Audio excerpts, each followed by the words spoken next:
Right, good afternoon everyone and welcome to our Planning Committee meeting now the 2nd of August. Do we have any apologies for absence, please? Thank you, Chair. We've got apologies from Councillor Doug Edwards, Debbie Blakeborough and David Dovey. Thank you very much. I have been made aware that Councillor Dovey is in hospital, so we will update you and hope he is improving. Thank you. Could you, everybody in the room please make sure that their mobile phones are switched off. Thank you.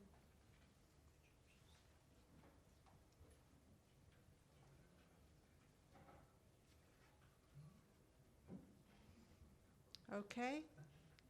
Right, declarations of interest, please. Councillor Webb. Thank you. Thank you, Chairman. I've got two declarations in respect of 00588, a personal and prejudicial interest, and 01336, the same, personal and prejudicial interest. Thank you. Thank you very much. We'd like to now confirm the accuracy of the minutes, and accuracy only for the last meeting. Page 1, page 2, page 3, page 4, page 5, page 6, page 7, page 8, page 9, and that concludes. Councillor Evans, you move approval. You have a seconder. Councillor Webb seconded. Could I have a show of hands for approval? I was absent at the last meeting, so I shan't put my hand up. Okay, thank you.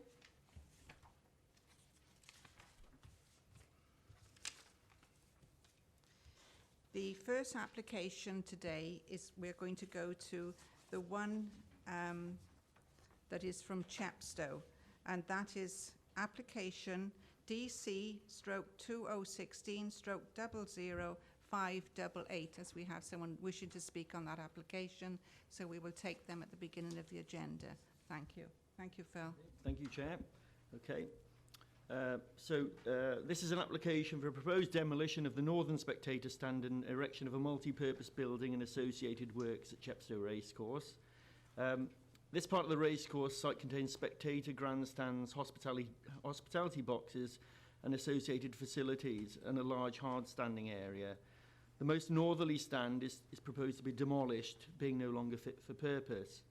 It's proposed to build a multi-purpose facility measuring 63 metres by 24, which would be single-storey with an aluminium curved roof. The building is proposed to be fully glazed to the eastern elevation, looking out towards the racecourse. It'll be metal-clad to the west and panel-clad to the northern and southern gable. The proposed development is a joint venture between Arena Racing, owners of Chepstow Racecourse, and the Welsh Kennel Club. The building brief requires a multi-purpose building around a large central hall, which will act as a show ring for dog shows. And in addition, the racecourse will use the facility for hospitality purposes on race days. It's anticipated that pedestrian access for the building will be as it is now, via the western car park on the other side of the A466, through multiple service gates along the western boundary. It's noted the building would be able to accommodate approximately 2,000 customers, and the facility is likely to lead to 2 new full-time positions and up to 30 part-time jobs on race days. The site is in the AOMB, and the racecourse sits within the Piercefield Historic Park and Garden. So just looking through the slides, this is a picture of the outside of the racecourse in the A466. That's a similar direction looking down back towards St Arvan's. That's the back of the stand to be demolished. And that's the site plan showing where the stand is in relation to the remainder of the racecourse and the car park to the other side of the road. That's a detailed plan showing how it sits in relation to the vehicle gates and the racecourse down below it, and the existing stand to the south. It looks west on there, but it's to the south. And then that's the elevation looking out. The low one is the elevation towards the racecourse with the curved roof, as you can see. And that's the elevation as if one was looking from St Arvan's down towards the building on the top. and then that's looking the other way from the remainder of the racecourse up on the side elevation there. You can see there's a sort of sunscreen over the glazed area to reduce solar gain. And then that's the rear of the building, which you won't see a great deal of because of the difference in levels. There'll be a retaining wall that will be set down, and the building will be set down behind that. So as you approach the building, you'll see mainly the upper walls and roof, I think. And that's a section through the building to show it's a sort of one space, curved space. So LDP policies S5 and S8 related to community and recreation facilities and enterprise and economy provide support in principle for the proposal.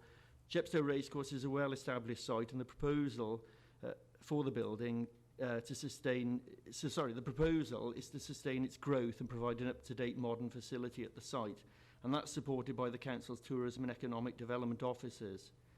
It's noted that the proposal will provide, and in quotes, an improved wet weather exhibition space which will enable the racecourse to meet the increasing expectations of visitors and help deliver year-round benefits for tourism in Monmouthshire, including local employment, end quote, and, quote, help ensure that Chepstow Racing and events can continue to compete for customers in an increasingly demanding leisure market, unquote.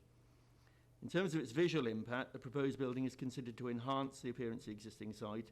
It's proposed to remove a disused stand that has little architectural or historic merit, and although the stand it is to replace has a slightly smaller footprint than the proposal, it's considered that the contemporary design and the proposed use of modern aluminium and glazed materials has potential to improve the overall visual appearance of the racecourse complex. The low-profile curved roof and setting the building into the existing slope of the land will help integrate the proposal into the site, as well as its setting within the historic park and garden and surrounding AONB. There is a need to agree the detail of external finishes, and this point is raised by both the Council's Heritage Manager and Landscape Officer. Although full details have not yet been put forward, there is sufficient evidence to provide confidence that a high-quality design and finish can be achieved with planning conditions. In terms of opening times, Environmental Health suggested more limited opening times of 9 o'clock in the morning till 1 a.m. in the early hours of the morning. But an early start of 7 o'clock in the morning is considered to be acceptable, given the site is well away from the nearest dwellings. Amplified music would be controlled to stop at midnight. These issues are reflected in proposed condition 11. And in addition, the building would be acoustically insulated to reduce noise emissions. A transport assessment has been submitted which anticipates that on dog show days, the exhibition hall is likely to attract approximately 2,500 journeys, including vehicles and public transport movements, which is considerably less than on race days. Parking will be arranged as on race days, with visitors using the existing large car parks west of the site on the other side of the A466, and dog owners parking within the racecourse complex itself. In terms of traffic congestion, on dog show event days, the number of users expected are thought to be adequately accommodated by the existing highway network. The Council's Highway Officer has no concerns with the proposal in terms of the safety of access and egress. There is an existing underpass and crossings that pedestrians will be directed to use, both on the dog event days and on race days. On race days and larger events, the Council's Highway Officer has provided further comments that a traffic management plan will be required to ensure it has been fully considered to reduce any risks at the site associated with the increased frequency of vehicular and pedestrian movements stemming from the larger events held at the site. The Community Council has raised specific concerns in relation to the conflict with the well-used pedestrian and cycle path along the A466, and that vehicles leaving the racecourse will have to cross this path. This is an important consideration with the potential intensification of the racecourse. However, it is felt by officers that with the provision of this traffic management plan as a condition, the proposal is considered to be in accordance with policies MV1 and MV2 of the LDP. The Community Council can be consulted on the discharge of the traffic management plan at the time of receipt. So, finally, the applicant's agent has commented that the TMP, the traffic management plan, should be submitted to and agreed prior to the occupation of the building rather than before works commence. And this is considered acceptable as it is the functioning of the building rather than the demolition and construction works that would create significant traffic.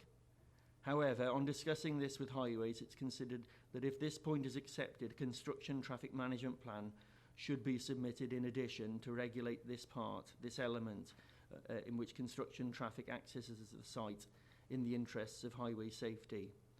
So we'd recommend approval subject to the conditions set out in the report as amended by late correspondence. Thank you. Thank you, Phil. It was remiss of me before we started on the applications that we are live streaming, so we're mostly aware of that these days. But I didn't do the procedure, perhaps it was because I missed last month's meeting, to introduce all the officers here. I myself am County Councillor Ruth Edwards, who chair the committee, elected member for Llantillo Cresceni, and to my right, County Councillor Peter Clark, the member for Langibby Borough and the Vice Chairman. I'm Robert Tranter. I'm the monitoring officer and the head of legal services. Philip Thomas, Development Services Manager. Mark And, Head of Planning, Housing and Place Shaping. Paula Harris, Democratic Services. Shirley Wigham, Strategic Housing Officer. thank you all very much for that, because obviously people, if they happen to pick up on the live streaming, they'd like to identify who says what or whatever, and I will call any member by their own council names when they wish to speak. So I do believe we have somebody from St Arvan's Community Council wishes to speak. If you'd like to take the stand now, please. Thank you.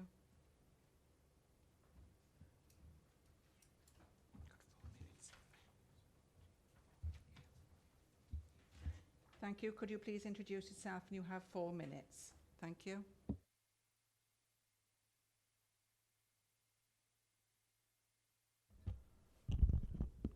Jonathan Richards. I'm a community councillor with St Albans Community Council, and I'm here to make representations on behalf of the Community Council in response to the application. I think the first point that the Community Council would like to make is that they don't have any objection in principle to this application. The objection that's been raised is very specific and relates to the vehicle access to the proposed site. The traffic management report which accompanies the application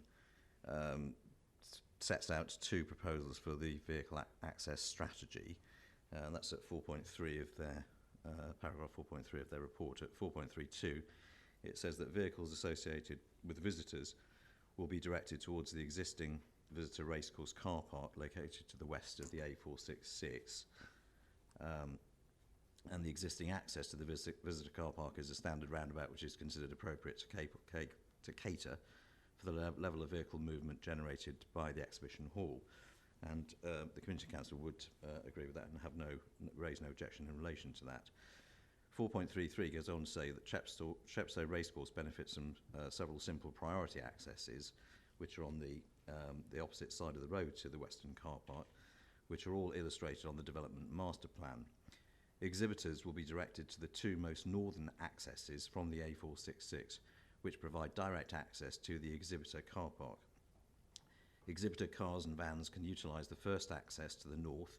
However, should larger lorries require access, they will utilise the northernmost access, which has the ability to cater for these larger vehicle movements. Now, our objection is in relation specifically to the second element of the proposed access, which will require traffic crossing the A466, and the more northerly gate is actually within a 50-mile-an-hour zone, and we consider that is potentially quite dangerous. That's the access from the A466 crossing the road also cuts across a public footpath and a cycle path which is regularly used by occupants of the village and others going from St Albans village into Chepstow itself.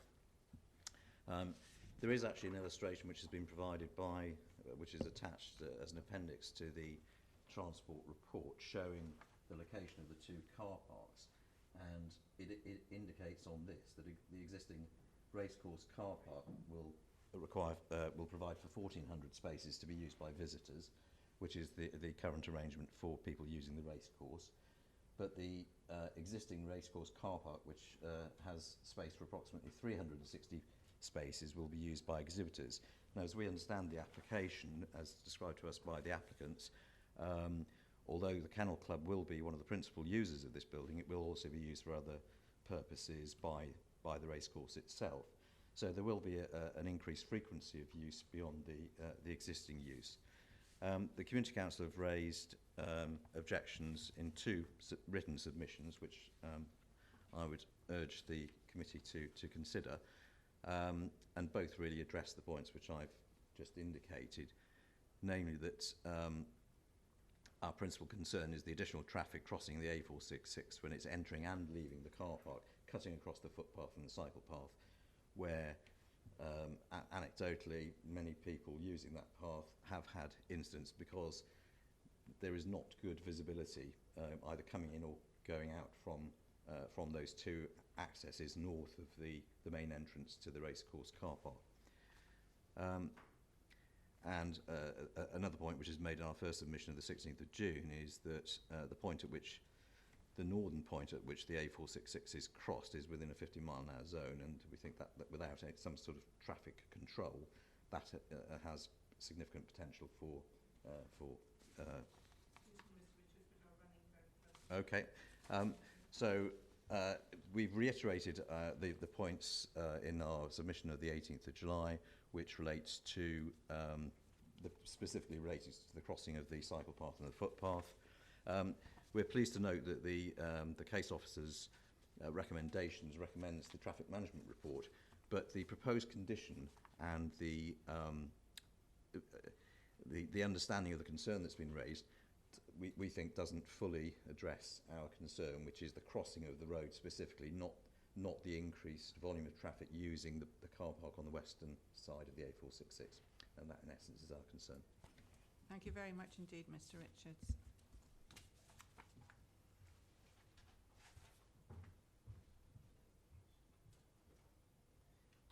We now have a spokesman. Is it the applicant themselves or somebody speaking on behalf? Please, would you take the stand?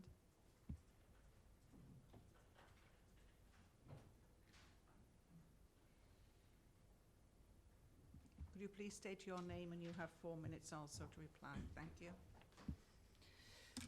Hi, good afternoon. My name's Stephen Higgins. I'm the Group Racing and Property Director for Arena Racing Company that own and operate Chepstow Racecourse. Thank you, Madam Chairman, for the opportunity to address the committee today. I wanted to just highlight some of the positive benefits arising and hopefully address the concerns of the previous speaker. And I'll probably just address the concerns first. I think that we've employed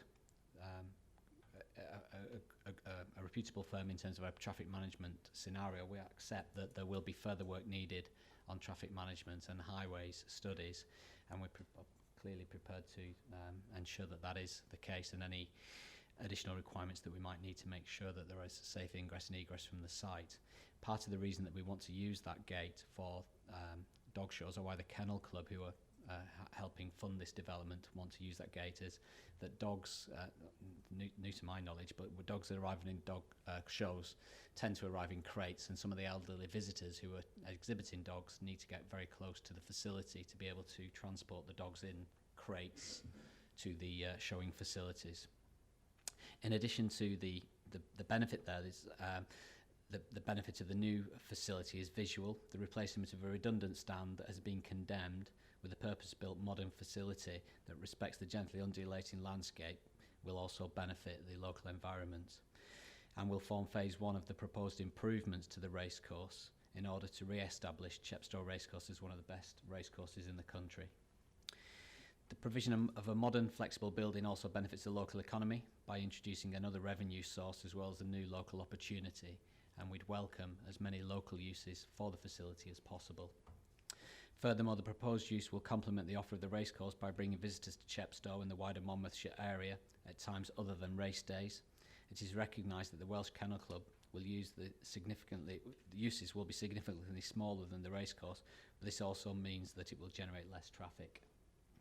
For race days, the replacement of the current stand that we can't use with a flexible space will provide excellent facilities, as well as being important during poor weather conditions, for which we constantly put up temporary facilities at the moment, which are not a great visitor experience.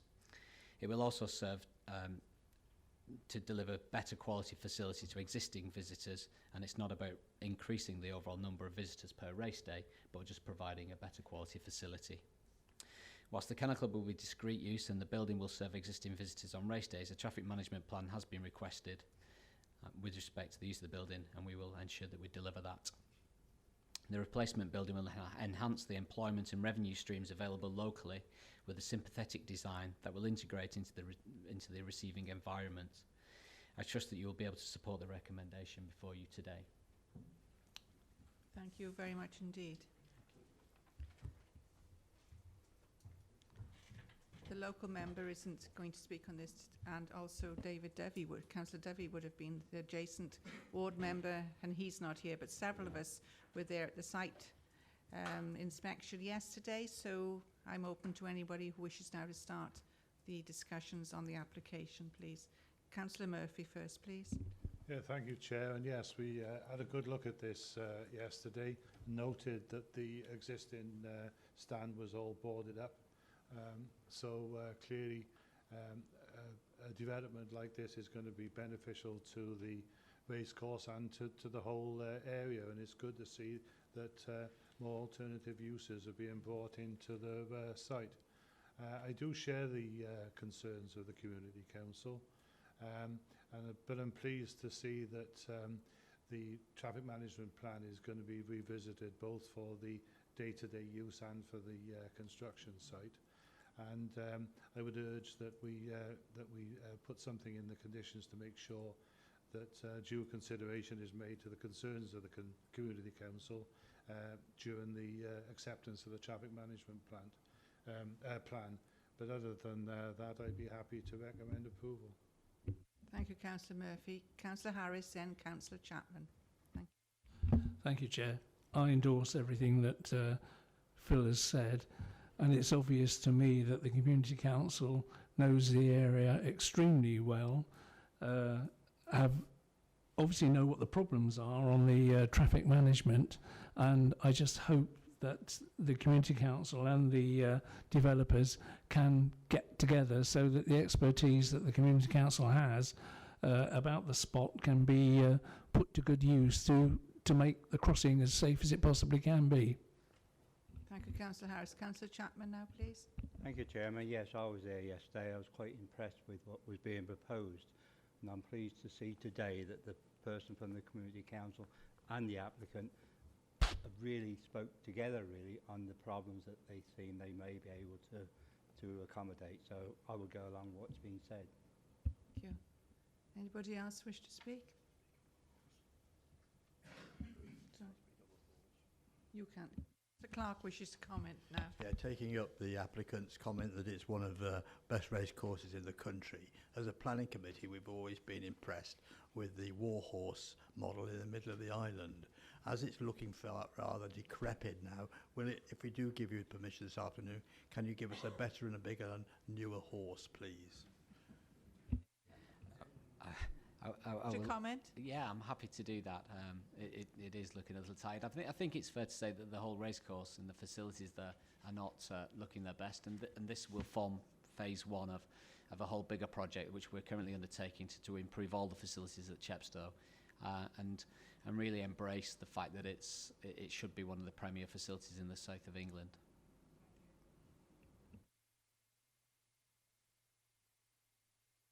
Seconder, I believe. Councillor Harris. Right, could I have a show of hands for approval, please? Right, thank you very much. Right, thank you.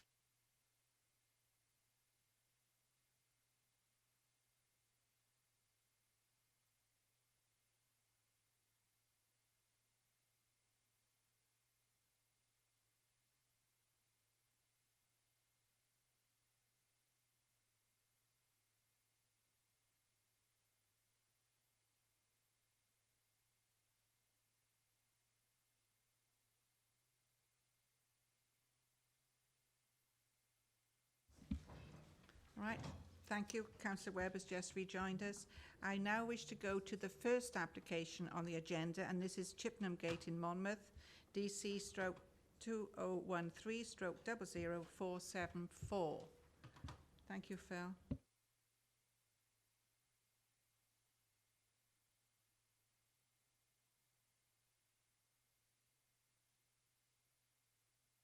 Yeah, this was deferred at the last meeting. There was concern about the contemporary materials that were proposed on the development, so I'll just run through the slides.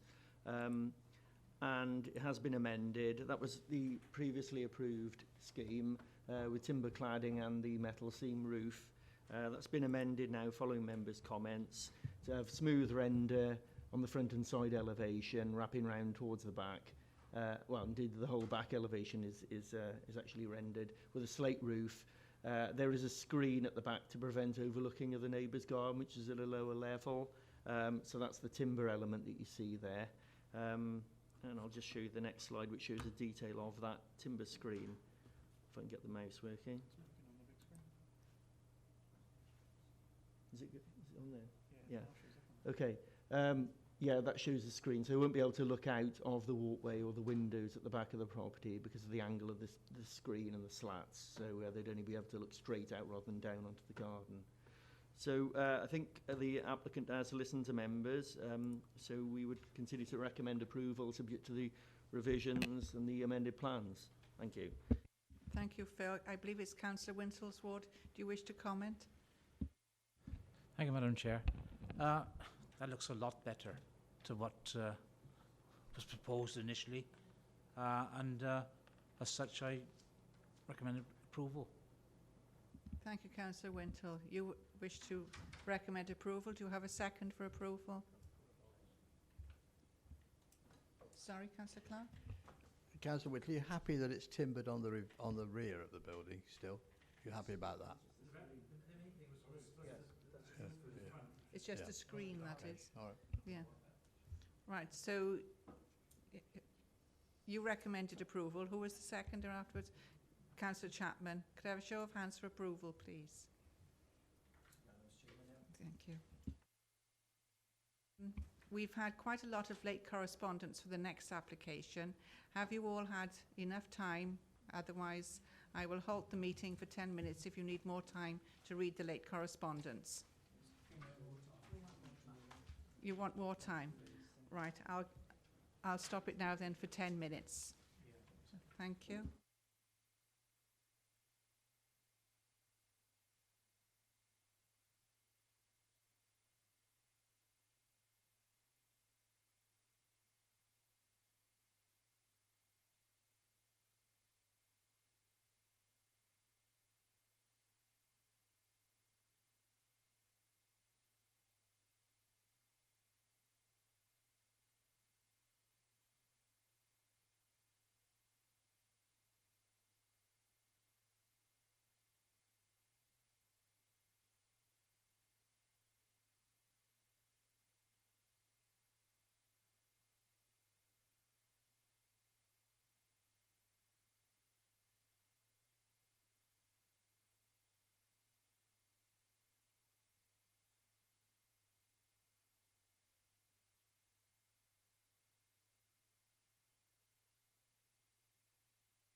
Right, everybody availed themselves now?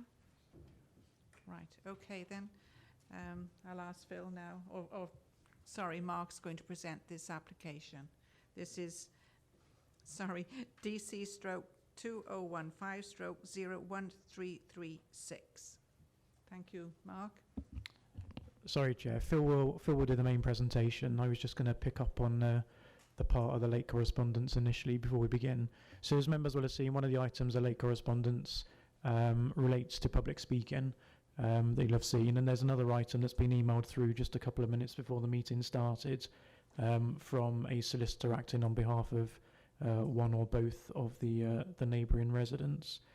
And what they're asking in that email is really that the application is not considered in interest of natural justice, so that the objectors have an opportunity to attend and speak. So it's reiterating really the points made in this. But the points you'll have seen in terms of public speaking, we're comfortable that there are more than 5 objectors. The issue is that the request to speak was made too late. We've had reassurances from colleagues in Democratic Services that phones were there, staff were there answering phones. If they're not answered, they divert through to somebody else who did take a call, but after the deadline. So that's the issue in terms of the deadline for speaking, which wasn't met. So just to clarify that point before Phil starts his presentation. Thank you for that, Mark. And also, there's no right of reply then either, is there? Attributed. No, the applicant or agent's not present to exercise their right of reply today either. Thank you, Mark. Right, leave it over for you, Phil. Thank you. Thank you, Chair. Okay, this application is one we visited yesterday for a further time. The application is a revised proposal for the retention of the unauthorised storage and repair of light motor vehicles, the storage and repair of up to 2 HGVs and a trailer and ancillary parking areas, following the Council's refusal of planning application DC 2013-00456 for the retention of broadly the same uses now proposed. The application now differs because, firstly, the wheel wash area previously proposed has been omitted, and secondly, there's been more extensive landscaping, or what we term green infrastructure, proposed to mitigate the effects of the proposed use on the surrounding landscape, including the areas formerly occupied by the builder's storage area to the west of the workshops, and the area between the workshop building and the stone boundary wall to the historic Piercefield Park to the southeast of the building. It should be noted that the lack of green infrastructure offered under the previous application was the reason it was refused, having regard to the sensitive location of the site in the AONB. As members will know, the site has a long history of applications, the most recent being the one I mentioned, DC 2013-00456, which, as said, was refused, having been remitted back to the Council to redetermine following the decision of the High Court to quash the planning permission granted in 2013. There was also a separate planning application, 2012-00613, for change of use of the land to the west of the workshops to the storage of building materials.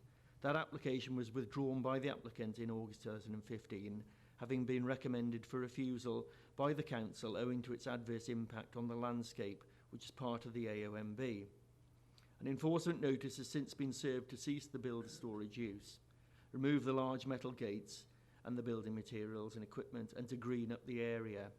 The notice has been partially complied with, the use having ceased and the metal gates removed, although at the time of writing this report there is one storage container still on site and the site has not yet been greened up, and further action is pending in relation to these outstanding matters.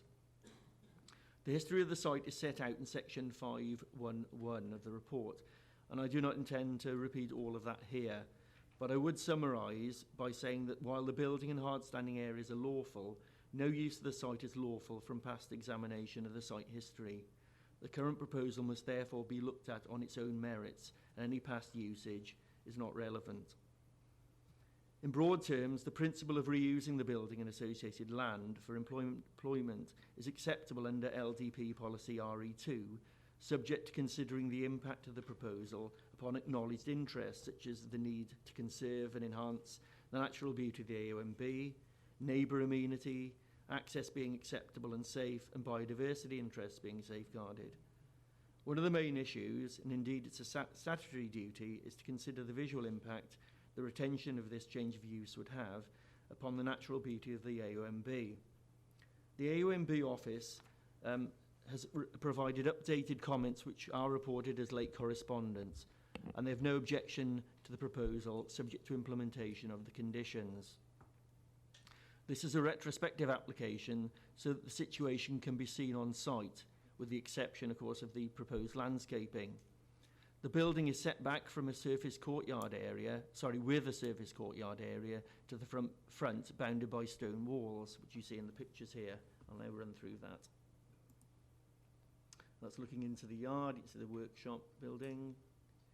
And that's the site no longer looks like that. That was the builder's yard over to the left-hand side, which has been tidied up to some degree. That's the area to the right, which is used for parking in association with the repair garage. And that's a further shot of it. That's the boundary to the historic park and garden formed by the stone wall. You'll see that some planting had taken place there. It's a lot thicker than that now with the summer growth, but some of that has died back, so it will need replacing, and that's part of the GI proposals to actually thicken out that area with a substantial L-shaped belt of planting. Those are sort of hard-standing areas opposite the other side of the right-of-way, which are to be tidied up and rationalised. And that's the looking out onto the racecourse and the historic park and garden. There's the right-of-way way marked there on the left-hand side. And then that's where the wheel wash area is, which has been omitted now from the application.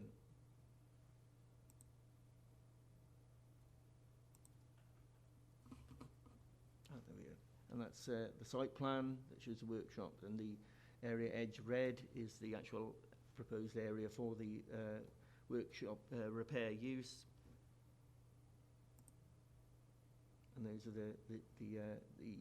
that's the GI master plan, which shows the planting that's proposed in broad terms and the strategy behind that. So you can see there's a lot of green infrastructure to go in there to actually restore the builder's storage area to a green space, provide that L-shaped planting alongside the historic parkland there, and to actually improve the GI down towards the south of the site as well. And that's the next plan is the planting plan, which shows the more detailed planting. It shows there's going to be a lot of indigenous planting there, the removal of the conifers, which are unsightly and do nothing really for the natural beauty of the AOMB, other than providing a cosmetic screen to the workshop. But in time, the replacement of that with more appropriate species will obviously green up the area. So going back to the presentation.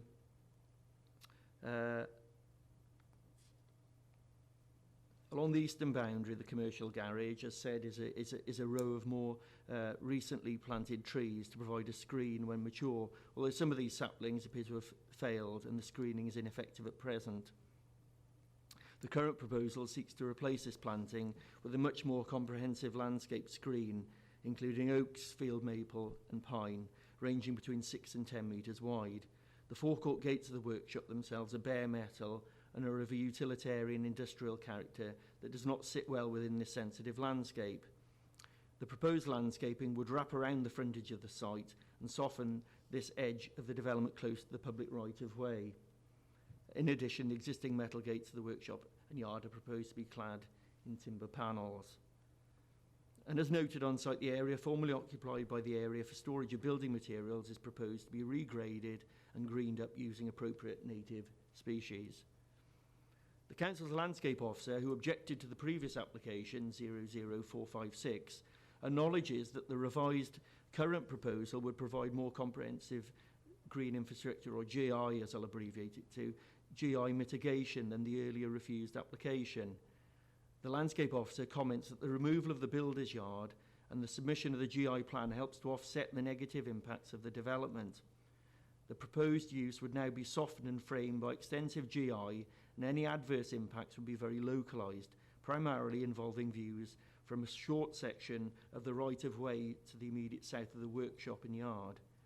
The significant landscaping now proposed is considered sufficient to overcome the previous landscape concerns of the Council's expert landscape officer, and provided the GI that is proposed is implemented and managed in accordance with the submitted management plan, then it is considered that there would no longer be grounds to argue that the use proposed would conflict with the overriding objective to conserve the natural beauty of the AONB.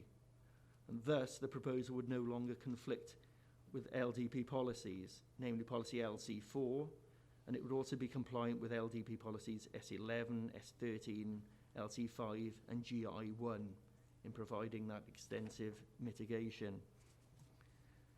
In terms of effects on residential amenity, there's been a long history of complaint about the operation of both the former builder's yard and the vehicle repair workshop from the neighbouring householders, including noise disturbance, smoke from an unauthorised flue that has since been removed from site, smoke from fires, breach of working hours, car braking, and so on. The Council's Environmental Health Officer, who's been involved in monitoring the site, has been consulted and offers no objection subject to conditions controlling hours of operation set out in section 534 of the report, and other conditions including there being no paint spraying at the premises and work on vehicles being limited to the inside of the building. It is considered that subject to careful control of the hours of operation of the business, alongside other planning conditions relating to prevention of paint spraying and limiting vehicle repair work to being carried out inside the building only, there would not be likely to be significant harm to residential amenity by the proposed development. In addition, the GI proposals themselves feature significant block planting alongside the boundary to Mistletoe Cottage that would help to mitigate any adverse impacts and would in time form a very effective and substantial visual screen between the residential curtilage and the repair garage site. Proposed Condition 7 provides the hours of operation recommended by your officers, which is more limited than either those that have been applied for by the applicant or are suggested by the Environmental Health Officer. For instance, the Environmental Health Officer considers a finishing time of 7 p.m. Monday to Fridays for the repair of motor vehicles to be acceptable, whereas we consider 6 p.m. to be reasonable given the proximity to the neighbouring dwelling and the public footpath. Highways are satisfied that the existing vehicular access onto the A466 is acceptable in highway safety terms. Adequate visibility can be provided onto the main road. The issue of the proposed diversion of the public right-of-way is in hand as a separate process to the planning application. In relation to biodiversity matters, it is noted that the site is very near the Wye Valley Woods Special Area for Conservation, but it's not anticipated that this scheme will have an impact on this site or any of its interest features. The Council's Biodiversity Officer recommends a condition to control any additional lighting should consent be granted, and NRW agrees on the need to control lighting at the site. CADU has no objection, especially given the proposed additional planting in relation to any effects on the historic Pierceville Park, and your officers agree with this view. In respect to the objections and concerns raised by caving organisations on the Otter Hole feature, it should be noted that the vehicle wash area has now been removed from the proposed application, although runoff involving trade effluent may remain an issue to be resolved.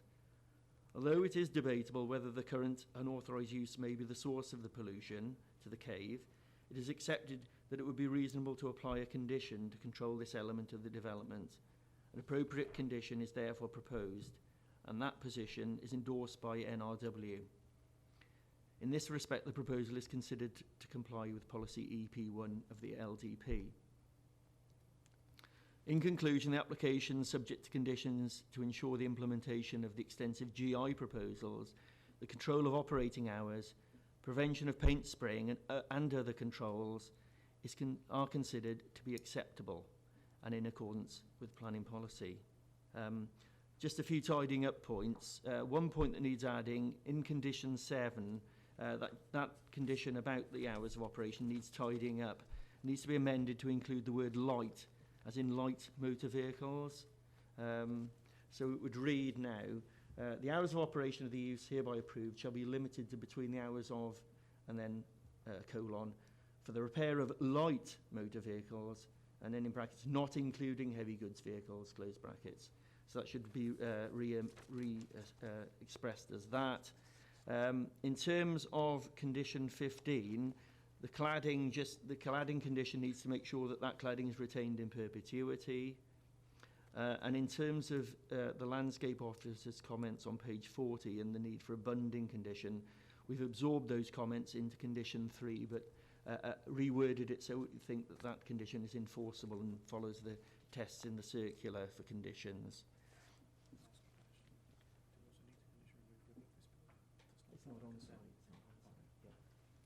And finally, we've in the light of late correspondence and concerns from the objector's solicitor about the fact that EIA screening hasn't taken into account the implications of the otter hole feature, we've re-screened the EIA and we still find that the proposal would not have significant environmental effects, and we'll post that re-screening, if I can call that on the website before we issue the decision notice.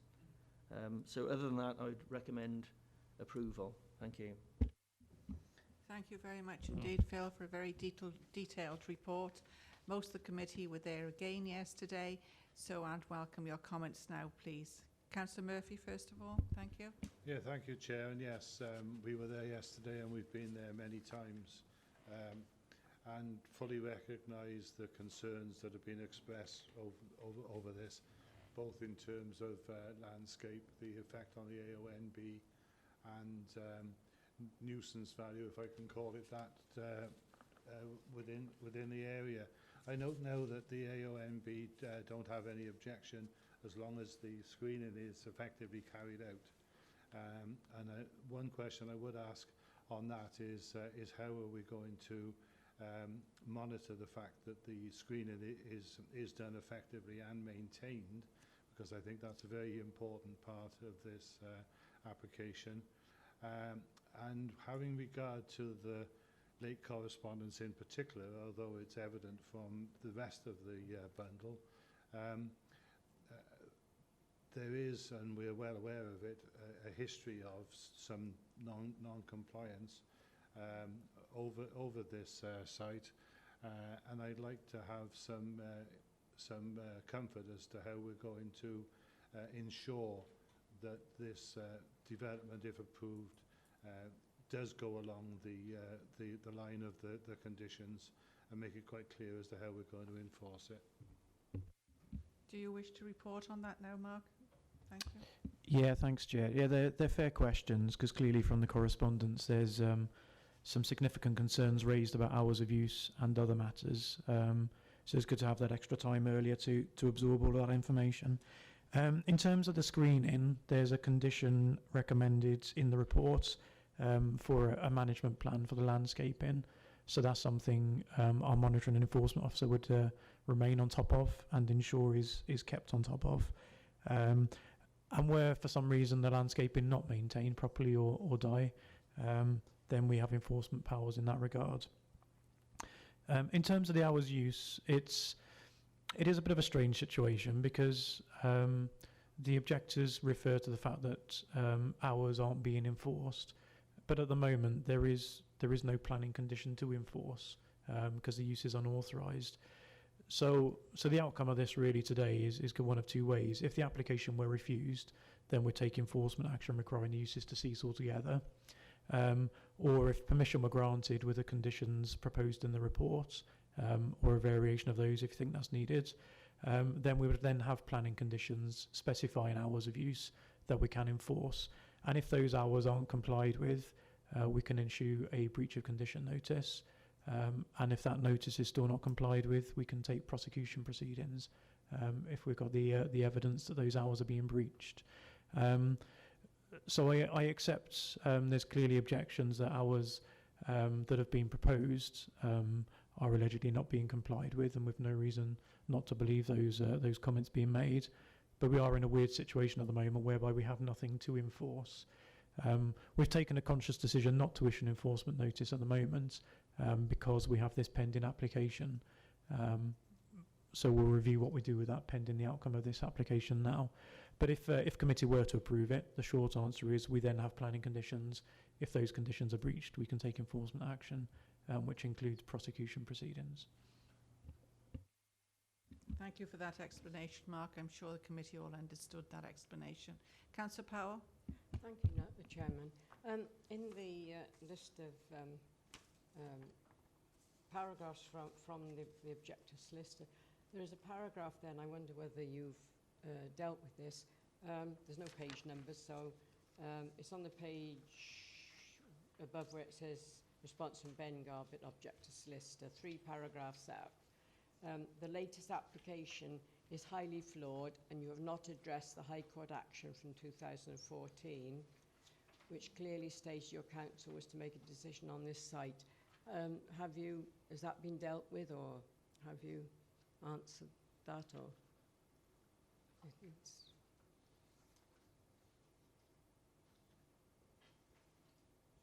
Sorry, Chair, we're just finding the paragraph in the late Some of these correspondence. pages haven't got numbers on. So I think it's on the 3rd page Yeah. of this document and 3rd paragraph down. That's right. Yes, this is from the objector. Yes, it's saying they consider the latest application to be highly flawed, hasn't addressed the High Court action from 2014, which clearly stated your council was to make a decision on this site. Yeah, and they go on to say, the court did not say, presumably, that we were to accept further flawed applications. Throughout some of this correspondence that's all been provided to you, there's a whole chunk of it in the agenda itself. There's suggestions that we shouldn't be accepting an application for a change of use, and I think a bit of confusion on the complainant's part around that. So what happens with the High Court judgments is they've quashed decisions made previously. That application gets remitted back to us to determine. So in many of the cases here, the applicants have actually withdrawn the application and started again. There's nothing wrong with us accepting those applications. It's quite correct that the application is for a change of use of the land. And in previous judgments, it's been concluded that there is sort of no historic use on the site. So that's the basis on which we're considering this application. So no, I don't agree with that statement. We're happy as officers that we have addressed the findings of the High Court in the 2014 case. The report itself on the agenda sets out a summary of what those issues were, and we're happy that we haven't fallen into those traps this time. So the short answer is we don't accept that allegation. We're happy with the application put in before us, and that we've considered it properly. Thank you very much. Thank you. I think as we all adhere to dealing with the application on its own merits that's in front of us now today. Councillor Murphy, do you wish to move the application? I'm happy to do that, Chair. Right, do you have a seconder? Councillor Powell seconded. Could I have a show of hands for approval, please, for the application? Right, thank you very much.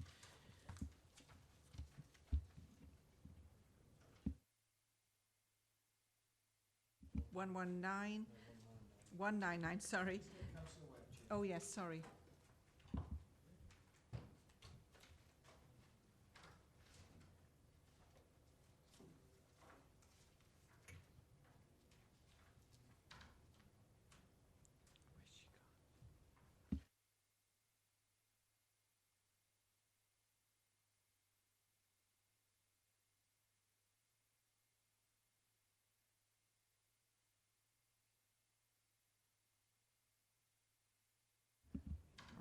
Thank you, Rob. Thank you, Councillor Webb has just joined us again.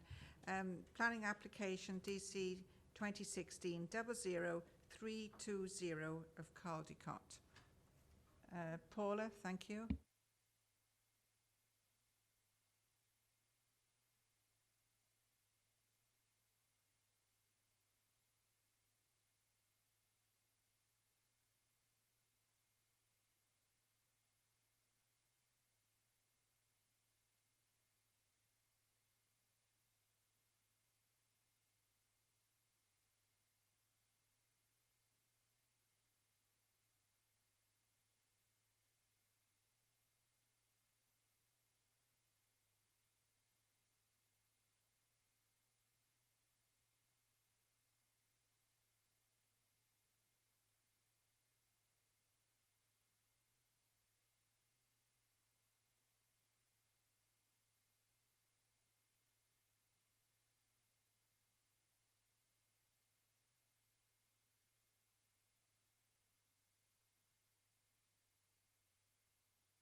Thank you, Paula. It is absolutely marvellous what you can do with a computer, and because really it's not a second floor, it's more or less a 1.5, I suppose, as we interpret it.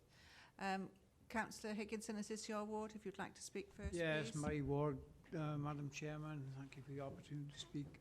For me, it's not on, and it's totally out of context with what is around there.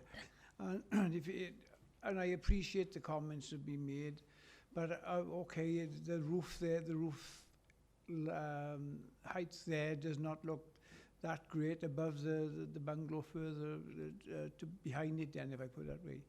But I feel it's substantially more than the one next door to it, which is going that way. For me, it's totally out of context with everything around there. I don't have a problem with an extension to that bungalow, but I think it could be done more sympathetically in line with what is already there. So for me, I can't accept that. Thank you, Councillor Higginson. Anybody else? Councillor Murphy, then Councillor Powell. Yeah, thank you, Chair. Yeah, I've got a great deal of sympathy with Jim's point of view on this. But can you go back to, I think it's the third slide. It's the actual one of the one you just got rid of. Keep going. It's the one that looks straight down the road. That one. That one. Yeah. It's not unlike that one you can see in the middle distance there. Very, very, very similar, in fact. And if you look around, I agree it's on the backs of the properties, but there's lots of evidence of that type of first floor extension around the building. Yeah, I would rather see the extensions all on the ground floor to keep it on the bungalow, but this particular bungalow is very, very low compared to the others on Lynn Road. And I asked myself, if I was the planning inspectorate looking at an appeal on this, what would be my view? And I think that under those circumstances, I would approve it. So reluctantly, because I do accept all of Jim's points, I think we are going to have to give this one approval. Thank you, Councillor Murphy. Councillor Powell. Thank you, Chairman. Yes, initially I felt along the lines of Councillor Higginson when, just looking at it before we went to the site, thinking, well, this is going to be too much. But when you look at it with the one next door to it, I think it's slide 4, it is quite a lot lower than the bungalow next way up that way. And it isn't as though it's going to have a complete other story on top. It is sort of 1.5, as we call it, half story. And I don't think it's going to look that out of place there. As we can see there, that one at the end would be every bit higher probably if it was put next to it. And I think it is a difficult one because it is altering it compared to the other bungalows. But because it starts so much lower, I think that it probably won't be as obtrusive as you might think. And I second Councillor Murphy. Councillor Powell. Councillor, in a moment, please. Councillor Chapman. Councillor Harris, did you wish? Councillor Chapman first and Councillor Harris. Thank you, Madam Chairman. When I first saw this yesterday, I thought, oh no way. But once we saw the bungalow at the back and we saw the drawings and explanation, and I find it's quite acceptable to fit in with that area. Councillor Chapman. Councillor Harris now. Thank you, Madam Chair. Yes, I'm sorry to have to disagree with my esteemed colleague on the left, but if you, as Councillor Murphy's pointed out, that's part of the killer blow in the distance, and the fact that the three bungalows that we were looking at were much lower than the other ones around, and coupled with the fact that it's a very large corner plot, it can actually take the extension that is indicated. And I have to agree with Phil. I don't think if we turned it down that the inspector would be too pleased with us. But maybe it won't come to that. I support the application. Thank you.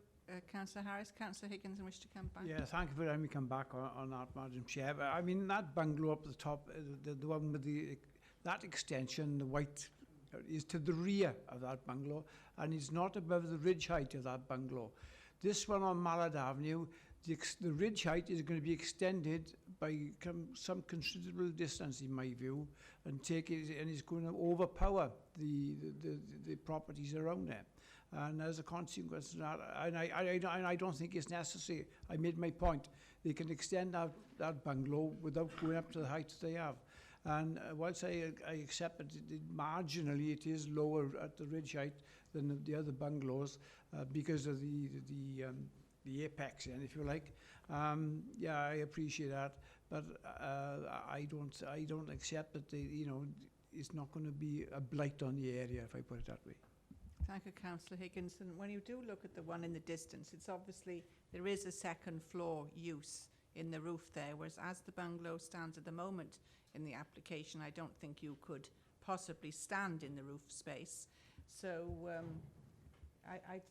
because there is that dormer protrusion on there, I don't think this raised height of the roof to accommodate another floor is going to look really any different to a lot of the other bungalows. Anyway, that's my own opinion. Councillor Clark, do you wish to comment? No. Right. Councillor Murphy, you move for approval and seconded by Councillor Powell. Could we have a show of hands for approval, please?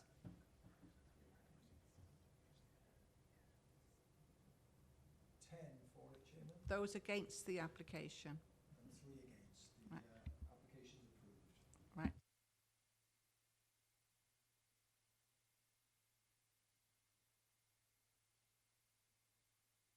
Go to Abergavenny. This is application 01585.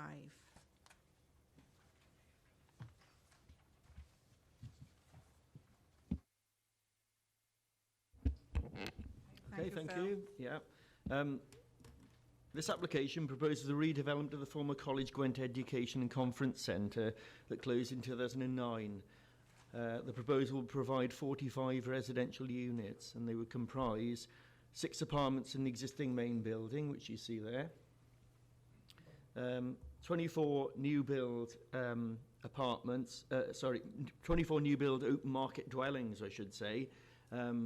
Some of those would be provided by the demolition of that rather dated looking accommodation block there. It was built sometime I'd say in the 70s by the look of the architecture.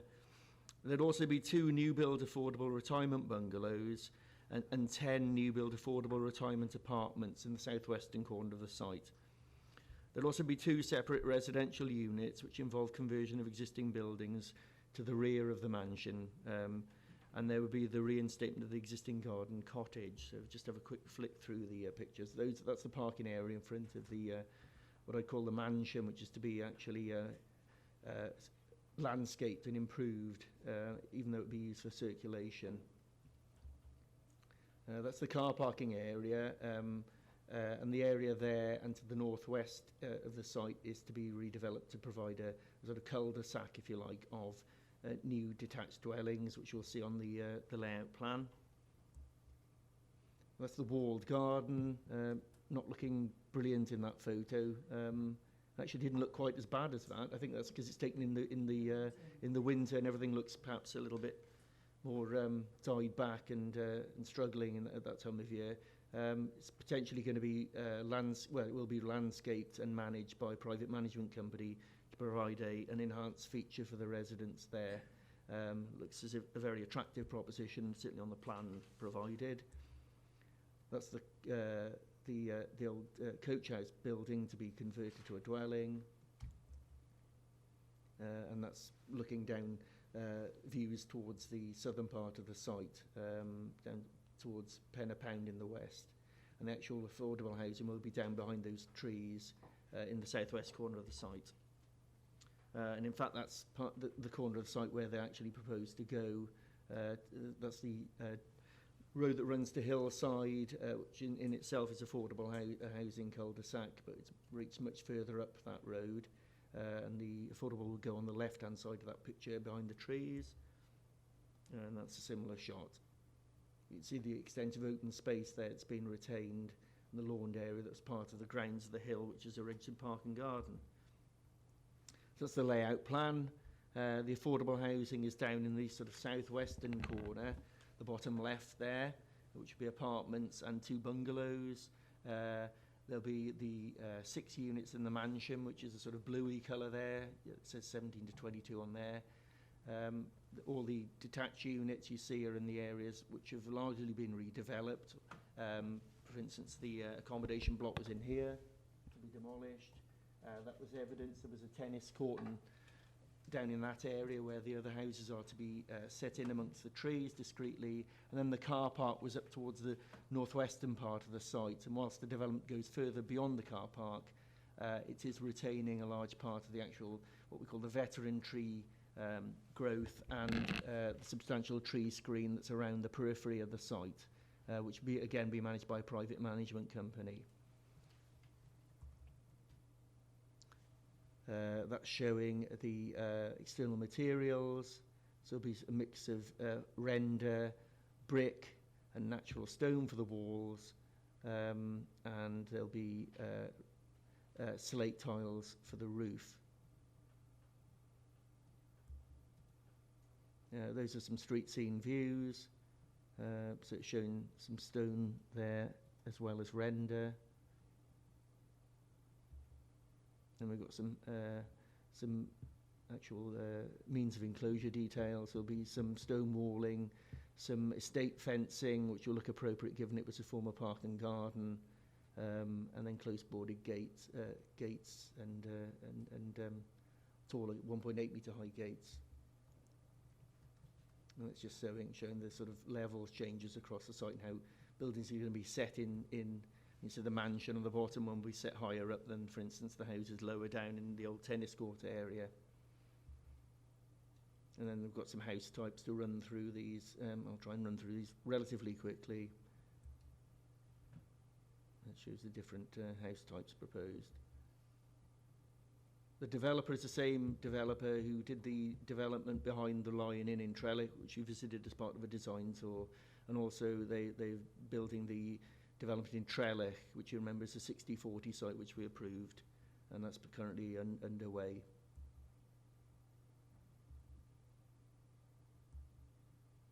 That's the affordable housing blocks. You see there's apartments in the higher part of the building group, and then the bungalows to the right-hand side. To be a mix of brick and render. And that's the rear of them, and the side. So the site is within the development boundary of Abergavenny. It's an historic park and garden, and it's within the conservation area. The walled garden to the rear of the mansion is actually Grade 2 listed. The new build development is proposed to be located to the east of the site, adjacent to the existing dwellings on Hillside, roughly in the location of the existing modern extension that housed the residential accommodation, and to the south on the former croquet lawns and tennis courts. And further new build housing is proposed in the northwest corner of the site, around the location of the existing car park and a little to the north as well. A separate development of 12 affordable units, as I've said, is proposed in the southwestern corner of the site. The large open space at the front of the mansion will be retained, and it's proposed to retain all the existing buildings on site that are considered to be of any quality. This includes the original part of the main house, which is to be refurbished, as I say, to create the 6 apartments, as well as the garden cottage, coach house and stable, which are to be reinstated as dwellings.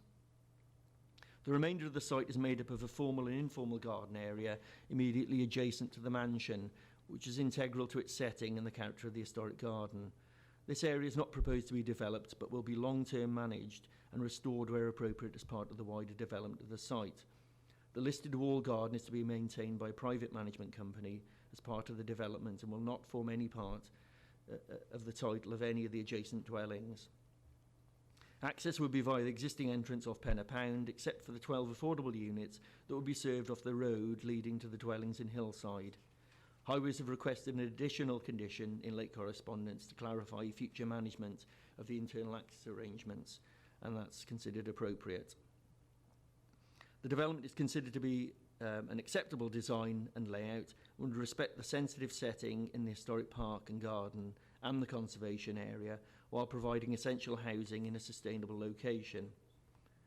Access is acceptable, especially having regard to the traffic associated with the former educational use, as is the level of parking proposed. Detailed design issues are also considered acceptable and have been subject to considerable negotiation with your officers, as well as members of the panel, to refine the scheme. Materials proposed for new build private dwellings are a mix of stone and rendered walls with natural slate roofs, sash UPVC windows and timber doors with cast metal rainwater goods. The affordable dwellings will be rendered and brick with a natural slate roof and UPVC windows and doors. In terms of the need to provide affordable housing, LDP policy S4 would normally require sites of 5 or more dwelling units in a location like Abergavenny to provide 35% of the total number of dwellings on site as affordable.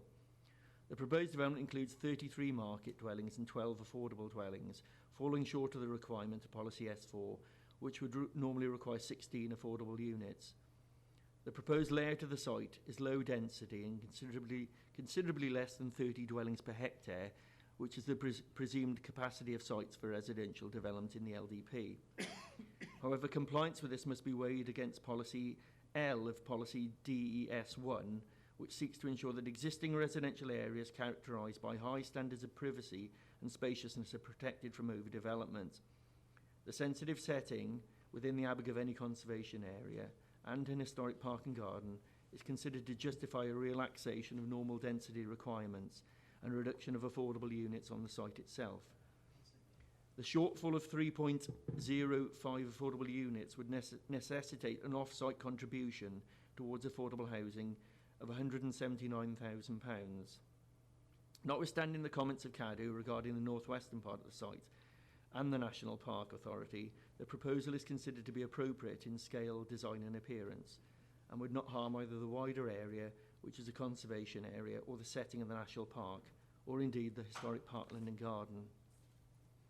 The large veteran trees and mature trees are to be retained, while some less mature growth, particularly in the northwest area, is to be removed to accommodate the new build units. This is considered acceptable in the circumstances to accommodate the much needed new housing. The Green Infrastructure Management Plan required by condition will secure how the large areas of green space, the green space that is to be retained, are managed in the longer term.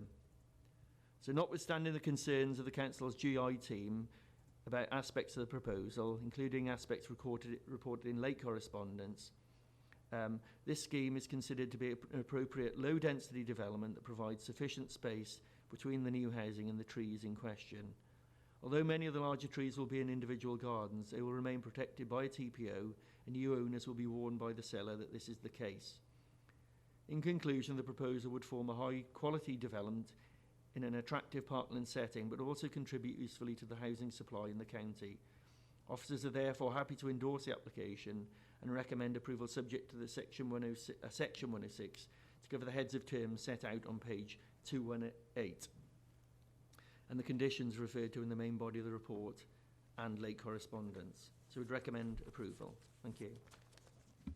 Thank you very much indeed for that detailed report there, Phil. Most of us went there yesterday, and it is quite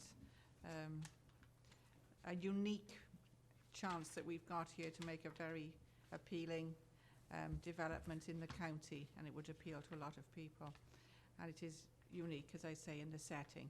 So I believe James George is ward this, and he's not a member of the planning committee, and he's not present. So I'd like, who is the adjacent ward member? Councillor Harris? The other side. Right, would you like to start the comments then, please, Councillor Harris? Thank you, Madam Chair. This is an absolutely magnificent site that's been slowly crumbling away over the years, and it's just good that something as attractive as this proposal has come forward. I should imagine people will almost kill to get onto this site if we approve it. as we saw yesterday, it's absolutely festooned with trees. It's very difficult to see out of the site and let alone into the site. The only real way of looking into the site is at the bottom road there. You can see the white open space, and you actually saw that in the pictures where the car was parked when the officer was taking the pictures, and that was in the winter scene. It's even difficult to see into the site, even with winter conditions as they are there. I've got no doubt that this will be a fabulous development, and I've got no hesitation in moving approval. Thank you, Councillor Harris. Councillor Chapman? Thank you, Madam Chairman. I think it's a great shame we're here today with this, but we have to move on. I can remember when this was a fantastic facility. People from all over the UK, all ages, used to come to use this facility. But unfortunately, that's in the past. So the one concern I have with this is we've fallen short of the affordable homes again. And I think in future we need to look very seriously that we do comply with what we need as far as affordable homes is in Monmouthshire. But I'll go along with what Roger was saying, and you know, it's a wonderful layout, and I think you know, it'll fit in well. Thank you. Could you hold on a moment, please? Mark wishes to comment. Thanks, Chair. Just going to clarify on the affordable housing, and if there's any more detailed questions, I'm sure Shirley can help. But just to be clear, there's in total we're getting the right amount. There's the majority is on site, but because of the way the site's designed and working, and the way an RSL would work, we're happy with the portion being in the bottom corner in these unique circumstances. The remainder, the 179,000 that Phil mentioned, the applicant is paying as an off-site contribution. So we're getting the right amount in total, albeit the part of it's an off-site contribution. That is unusual, but our policy does allow for it in exceptional circumstances. So they're not providing less in total, if you got what I mean. There's a bit less on site, but maybe Shirley can explain further if there's any more clarification needed. But that money would be spent within the Abergavenny local housing market area. Thank you, Mark. Do you wish to comment on that at all, Shirley?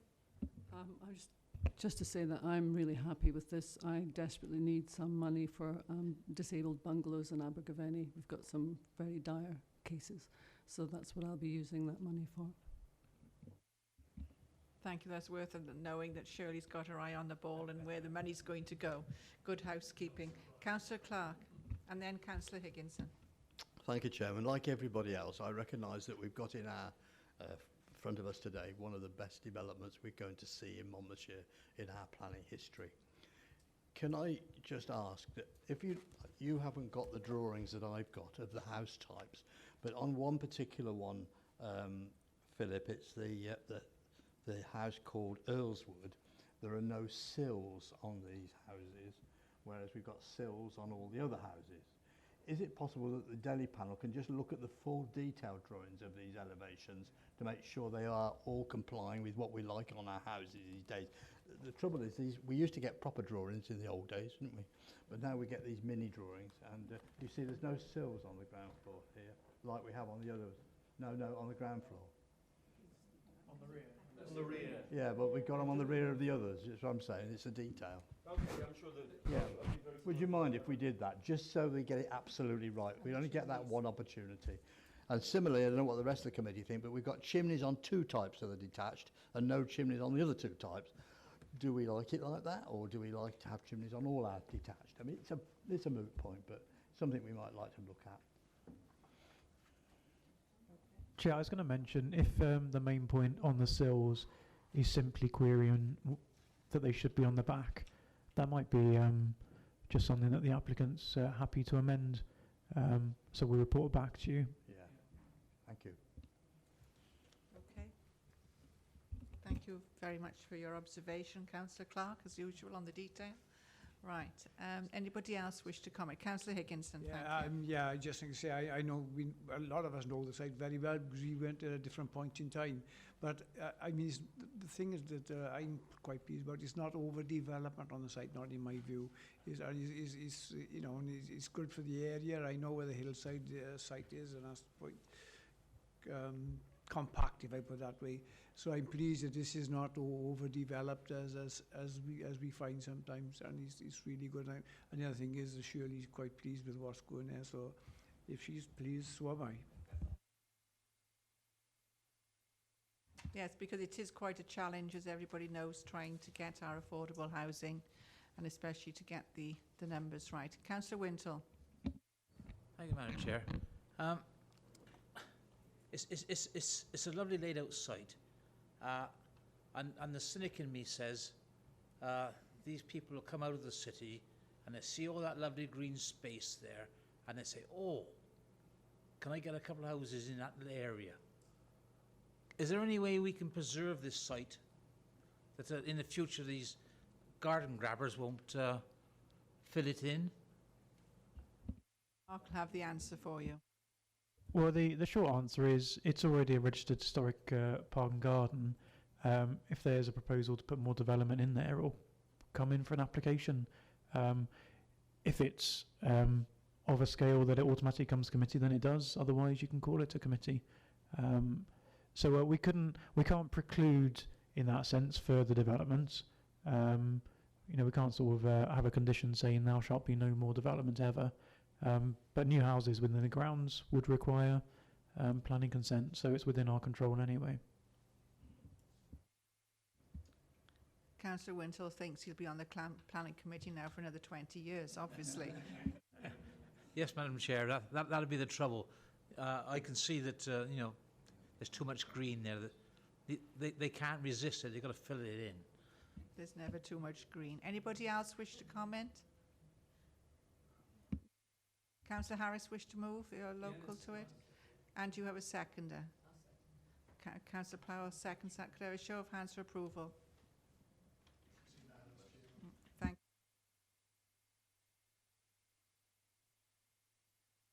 you. Now to page 231. No, sorry, 223, and this is Cowent. And this is application 00301, 5 Lanes Farm.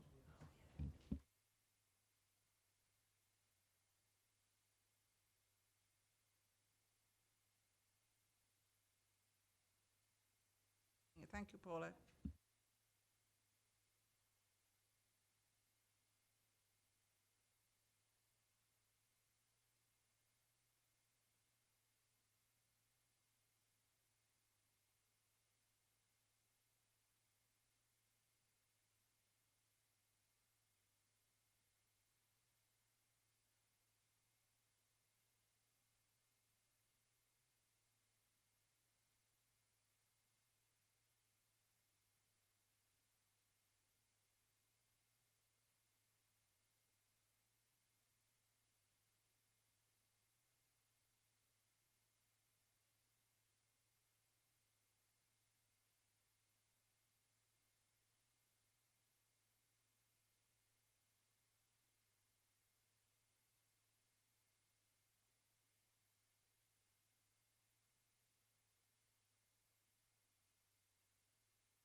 Thank you very much indeed, Paula.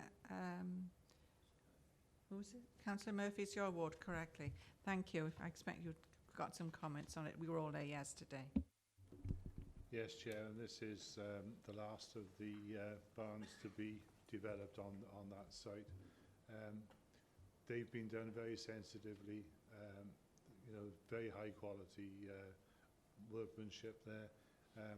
It's finishing off what was a really broken down site. There are no local objections. In fact, far from it, it's the other way round. So I'm happy for this to go forward for approval. Thank you, Councillor Murphy. Councillor Higginson? Yeah, I'm prepared to second it. As Councillor Murphy said, it's going to make it a nice area and it's going to finish off what's necessary. It'll finish the tidying up, and it's a very modest barn and modest in all of its development there now.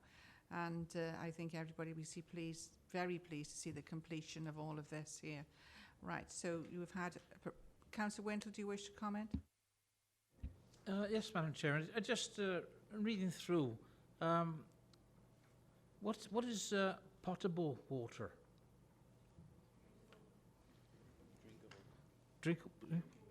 Drinking water. Ah, that's a new one on me. Thank you very much. Thank you. Moved by Councillor Murphy and seconded by Councillor Higginson. Could I have a show of hands, please, for approval? Thank you all very much indeed for that. We now got application 00494 Cross Street, Abergavenny. Chairman, as this was at my request, we held it until we got the approval of Abergavenny Town Council, and we've now got it. I do not see any point in debating it any further, and I'd prepare to move it. Got 2 pages of presentation. That'll be it. And you did it last month. Have you really? No. No. I can never tell with Phil. So Councillor Clark has moved for approval. Councillor Chapman has seconded. Could I have a show of hands for approval, please? Unanimous. Right, that's unanimous. Thank you all very much for that. It is noted on your agenda that we have got the appeal decisions received.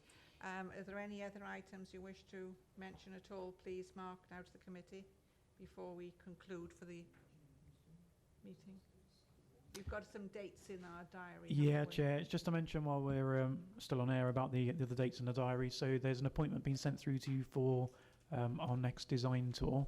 And if outside of this meeting you want to come up with any suggestions of places to go and look at, we've got a list developing already, but others are gratefully received. Before October's committee, I'm ahead of myself, we have the Chief Planning Inspector visiting to do a presentation briefly about developments of national significance, and we have some training booked in November, 17th of November, in the morning for the Design Commission for Wales, and that'll be a joint officer and member session with a view to having another set of training early in 2017, but I'll tell you more about that another time. I think they're the main headlines. There's also, I see Peter's looking at me, so I've forgotten one. On the 27th September, there's an Economy and Development Select meeting with an invitation extended to planning committee members, which will be when we look at the annual performance report and the LDP annual monitoring report. So that should be sent through to you as well. Thanks. Thank you for that update, Mark, and I'm sure lots of the members will be thinking of different things that we've either passed or haven't yet been completed that we'd like to have another look at or whatever, and we do all learn by going around some of the sites. Not always in favour of some of them, but there again we can be critical, and if you do think of anything you'd like the committee to go and see on the design tour, we won't be able to see them all obviously, but Mark or Phil would certainly consider them, and we'll most probably arrange wherever we are at the time of day to have lunch out as usual. Although members all pay for it, I will hasten to add.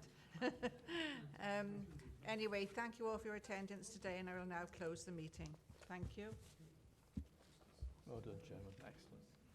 Excellent. Okay, Chair, briefly, just before everyone goes. Sorry, I was going to go through a bit of guidance while we're not being filmed. So yeah, we're off? Yeah. Just in terms of a bit of an update. So I mentioned before about our housing land availability. We've had the formal conclusion back from the planning inspector now. So our official result is we have 4.1 years worth of land for housing. So we're below the 5-year requirement. So two things really to flag up. The first one directly around that. What that means is we're going to start seeing a flurry of applications coming in for housing on sites that are not allocated in the plan. So we'll go through them, obviously, as and when they come before you. They'll all come to committee because there'll be departures from the LDP, so it'll automatically come to this group. But just as a general kind of overview of how we'll have to consider them, we've looked at a whole series of appeal decisions from neighbouring councils, because a vast proportion of Wales is in a very similar position with a shortfall in housing land supply. There's a whole separate debate about the way in which it's calculated, but it is what it is. It's done as per the Welsh Government requires. So the basic principle in how we'll have to consider them is as with any application. So your LDP is your starting points, and for these unallocated sites, the LDP says no. But then we have to look at material considerations, material planning considerations, and this is where the usual weigh in balance comes up.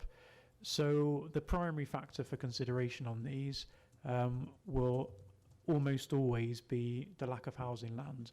So inspectors have held, and national planning policy is clear, not having a 5-year housing land supply is a significant material planning consideration. So the scales are instantly tipped in favour of granting consent. However, we would then have to weigh it up against our other policies. So there's the usual things in terms of design, amenity, highways, but there's then some other considerations. So in particular, sites within a green wedge, appeal decisions, inspectors are given that very exceptional weight. So even in authorities with a very, very low level of housing land, much lower than ours, inspectors have typically held or consistently held that sites in a green wedge, that benefits significantly outweighs the housing land shortfall. So we'll go through each of them. We'll have to look at them each on their own merits anyway. But the basic thrust of it is it's going to be a weigh-in exercise. Lack of 5-year housing land supply says yes, grant it, subject to other considerations. The one thing that definitely seems to trump that is sites being within a green wedge. So again, there might be other considerations that go the other way, but we'll take you through each of those as and when they arise. But it's going to be a couple of months now before any of them make it to planning committee.